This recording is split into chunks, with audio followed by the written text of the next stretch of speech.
Bonjour, je m'appelle Hugues Terrien, je suis régisseur de collection indépendant et je dirige une petite société qui s'appelle La Conserve.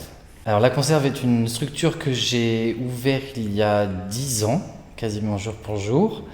J'ai développé cette petite structure après avoir fini mes études à l'école du Louvre mais je travaillais déjà en fait dans le milieu. J'étais installateur au Quai Branly et ensuite j'ai été 2 ans auto-entrepreneur avant d'ouvrir cette structure qui m'a permis de développer un peu plus mes activités diverses et variées dans le monde, soit des expositions temporaires, soit des chantiers des collections, soit de toutes sortes de missions que les musées ou les collectivités ou les collections privées pourraient me demander de réaliser. Il va y avoir, on va dire, 2 catégories, des régisseurs de collections qui vont s'occuper des parcours permanents et des collections qui sont en réserve.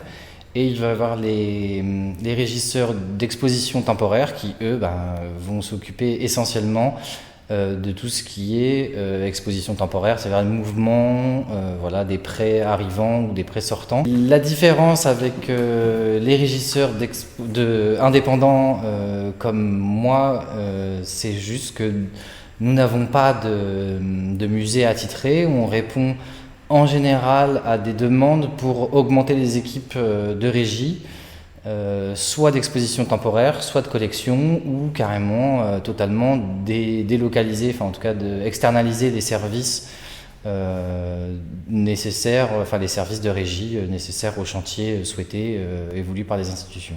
Aujourd'hui, on a fait des tableaux et des sculptures, mais demain, je vais pouvoir aller faire des antiquités.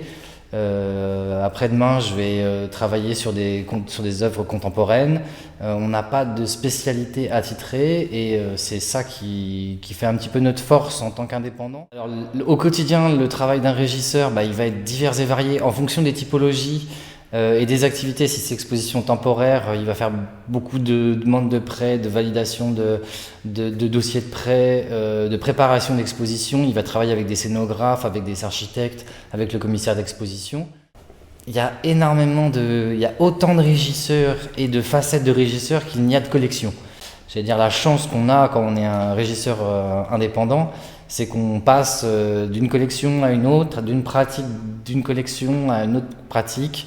Et c'est ça qui permet d'avoir un éventail, très élargi des compétences et des savoir-faire, des techniques. Alors, on travaille beaucoup avec les restaurateurs alors au début, quand le métier de régisseur s'est un peu imposé, il y a eu quelques effets un peu d'ombrage, c'est-à-dire qu'on a été très mis en lumière. Donc certains restaurateurs qui faisaient les opérations de régie ont dû arrêter parce que du coup il y avait des petits jeunes qui faisaient ça, mais aujourd'hui on se rend bien compte que c'est 2 métiers différents mais qui se complètent. On a besoin des connaissances des conservateurs restaurateurs pour tout ce qui est matérialité des collections, mais après dans tout ce qui est logistique, moyens techniques, moyens humains, conditionnement, on est peut-être un petit peu plus c'est pas apte ou meilleur, c'est juste que on a développé plus ces activités-là nous. Je ne pourrais pas, moi, par exemple, définir les protocoles d'une restauration d'une peinture. Je ne connais pas la restauration d'un mobilier ou celle d'un art graphique. C'est vraiment spécialisé. Et nous, du coup, quand on travaille, on a besoin de leur expertise pour en fait déterminer et être sensibilisé sur la matérialité des collections, des œuvres qu'on doit manipuler, qu'on doit installer, qu'on doit transporter. Et donc du coup, c'est vraiment un travail, c'est comme on doit faire binôme avec les restaurateurs. Donc c'est vraiment 2 métiers à part, mais on a besoin de eux quand il faut un constat d'état dans le cadre d'un chantier des collections, par exemple. Nous derrière, on doit faire tout ce qui est mouvement, on doit faire le conditionnement, et ça c'est eux qui vont nous dire comment l'idéal devrait être, et nous après avec nos contraintes on va essayer de se rapprocher de l'idéal pour faire en sorte que tout se passe bien, qu'il n'y ait pas de casse ou de mésaventures, voilà. J'en ai beaucoup parce que du coup j'ai travaillé dans beaucoup d'endroits sympathiques et extraordinaires parce que nous on a la chance d'aller dans les caves ou les greniers où sont conservés un petit peu parfois les objets les plus précieux ou peut-être les plus endommagés ou peut-être les moins connus parce qu'ils sont voilà mais on les voit, on les manipule. Et pour moi c'était le musée Picasso parce que j'étais au collège juste à côté. Et donc j'ai visité les collections quand j'étais ado. Et un jour, j'ai eu la chance de travailler sur toutes les petites sculptures du musée, de les conditionner, et de faire, voilà.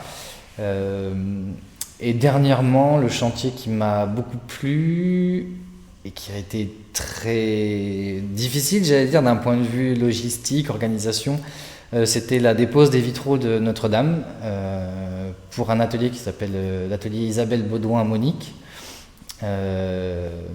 Et voilà, c'était une très grande chance de pouvoir aller sur ce chantier-là.